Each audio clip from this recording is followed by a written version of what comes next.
வணக்கம் மக்களே. இந்த முறை நாங்கள் வந்து கனடாவில் இருக்கிற ஹாமில்டன் நகரில் என் மகனோட வீட்டில் தான் விநாயகர் சதுர்த்தி கொண்டாடுறோம். இப்போ வந்து விநாயகர் சதுர்த்திக்கான வேலைகள்லாம் காலையில் கடகடன் நடந்துகிட்ருக்கு. என்னோட நாத்தனாரும் என்னுடைய மருமகளும் சேர்ந்து கடகடன் பண்ணிகிட்ருக்காங்க. நானும் தான் பண்ணுறேன். சரி, வீடியோக்காக தான் நான் இதை பண்ணிகிட்ருக்கேன். நான் எந்த வேலையும் செய்யலன்னா நினைக்காதீங்க. நானும் பாதி வேலை செஞ்சேன், நானே சொல்லிக்கிறேன். இப்போ வந்து பூஜை அறை இவ்வளோ தான், அந்த வீட்டில் வந்து இவ்வளோ தான் இருக்குது. என்ன பண்ணுறது, இருக்கிறத வச்சு நம்ம சந்தோஷமாக வாழறது தானே நம்மளோட இயல்பு. ஹாய், வணக்கம் மக்களே. மகிமாவின் தமிழாற்று படைக்கு உங்களை அன்புடன் வரவேற்கிறேன். இந்த முறை எங்களுடைய விநாயகர் சதுர்த்தி என் மகனுடைய வீடு கனடாவில் இருக்குது. இன்னைக்கு கனடாவில் தான் எங்களுடைய விநாயகர் சதுர்த்தி போயிட்டுருக்கு. இப்போ நாங்கள் எங்கள் வீட்டோட பால்கனிலேருந்து தான் நான் பேசிகிட்டு இருக்கேன். அந்த பக்கம் பார்த்தீங்கன்னா அதுதான் மவுண்ட் ஹாமில்டன் சொல்லுவாங்க. சூப்பராக இருக்கும், அங்கே மேலே நல்ல ஏரியா சூப்பராக இருக்கும். நாங்கள் இருக்கிற ஏரியாவும் வந்து ஒரு நல்ல சென்டர் சிட்டி மாதிரி தான் இருக்குது. வீடு ரொம்ப நல்லா இருக்குது. இன்றைக்கி இங்கே தான் எங்களுடைய விநாயகர் சதுர்த்தி. வாங்க வீடியோக்குள்ளே போகலாம். ஹாய், கனடாவில் பாருங்கள் எவ்வளோ பெரிய வாழைத்தண்டு, கட் பண்ணவே முடியல, ரொம்ப கஷ்டமாக இருக்குது. இருந்தாலும் விநாயகருக்காக கஷ்டப்பட்டு காய் கட் பண்ணுறேன். வாங்க சாம்பார் வைக்கலாம். விநாயகருக்கு கொழுக்கட்டையும் சுண்டலும் முக்கியம்னா நமக்கும் ஒரு முக்கியமான சில விஷயங்கள் இருக்குதுங்க. அதான் வடை, பாயாசம் நாங்கள் முதல்ல ரெடி பண்ணிட்டோம். இப்போ வடையை ரொம்ப வேகமாக விறுவிறுப்பாக ரெடி பண்ணிகிட்ருக்காங்க. வடையை போட்டாச்சு, வெந்தாச்சு. அதையும் எடுக்கிறாங்க. வடை கூட சண்டை போட்டு எடுக்கிறாங்க. ஒரு வழியாக வடையும் வந்தாச்சு. அடுத்து நாம் என்ன பார்க்க போகிறோம் அப்படின்னா, எல்லாரும் வேலையில் செம்ம பிஸியாக இருந்ததுனால என் பேரன் பாவம் கண்டுக்க ஆள் இல்லாமல் சோஃபாவில் படுத்துட்டு அவன் பாட்டுக்கு டிவி பார்த்துட்ருக்கான். எங்களுக்கு அதுவே பெரிய ரிலீஃபுங்க. பையன் உள்ளே நுழைஞ்சான்னா மொத்தமும் ஒரே கலாட்டா தான் ஆகிடும். நல்ல வேலை டிவியில் அவர் வந்து தன்னோட கான்சன்ட்ரேஷன் வச்சுக்கிட்டாரு. இப்போ எங்கள் மருமக வந்து பூஜைக்கு தேவையான வேலையெல்லாம் பண்ணிகிட்ருக்காங்க. மஞ்சள் குங்கெல்லாம் வச்சு பூஜைக்கு தேவையான விஷயங்களெல்லாம் ரெடி பண்ணிகிட்ருக்காங்க. பூஜைக்கான வேலைகளை பார்க்குறதே ஒரு கலை தாங்க.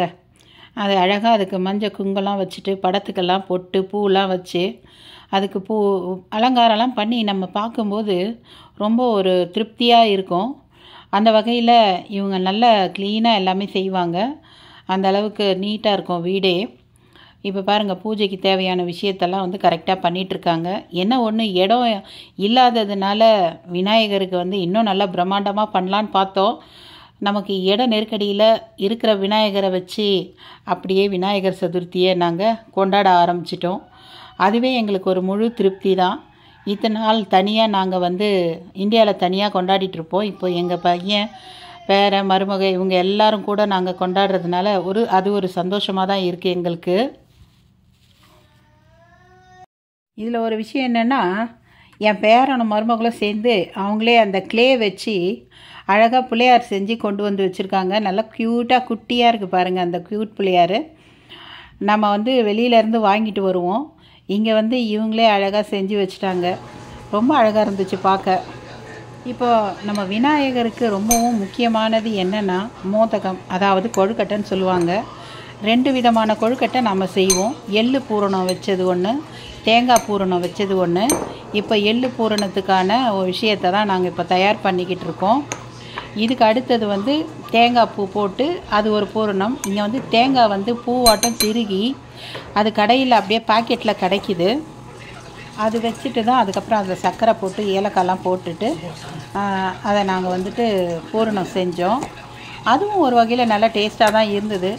ஆனால் எல்லா வேலையும் ரொம்ப சுலபங்க. இங்கே எல்லாம் ரெடிமேடாக கிடைக்கிறதுனால டக்குன்னு வேலை முடியுது.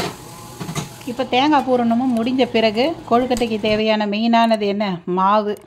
இந்த மாவு பிசைகிற வேலையில் இறங்கிட்டோம். இங்கே அரிசி மாவே கிடைக்கலங்க. இந்தியன் ஸ்டோரில் போய் பார்த்தோம். எல்லாமே வந்து 3.5 கிலோ 4 கிலோ பாக்கெட் தான் இருந்தது.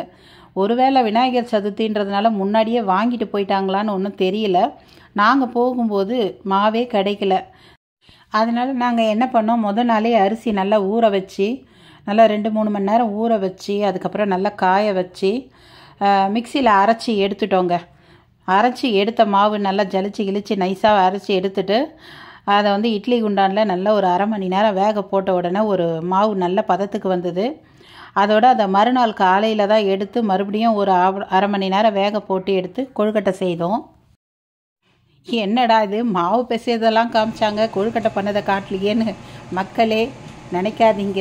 ஏன்னா மாவு கொஞ்சம் சொதப்பினதுனால ரொம்ப பேட்ச் ஒர்க்கெல்லாம் பார்த்து தான் கொழுக்கட்டையே நாங்கள் முழுசாக பண்ணி வேக வச்சோம். ஆனால் நல்ல வேலை விநாயகர் கைவிடலை. மாவு பூரணம் வச்சு பிடிக்கும்போது தான் கொஞ்சம் கஷ்டமாக இருந்தது. ஆனால் அது வெந்து எடுத்த பிறகு செம்மையாக இருந்ததுங்க கொழுக்கட்டை. மாவும் நல்லா வெந்து இருந்தது, கொழுக்கட்டையும் சாஃப்டாக இருந்தது, டேஸ்ட்டாக இருந்தது. அந்த வகையில் கொழுக்கட்டையில் நாங்கள் ஒரு சூப்பரான ஒரு டிஷ்ஷை பண்ணிட்டோம்.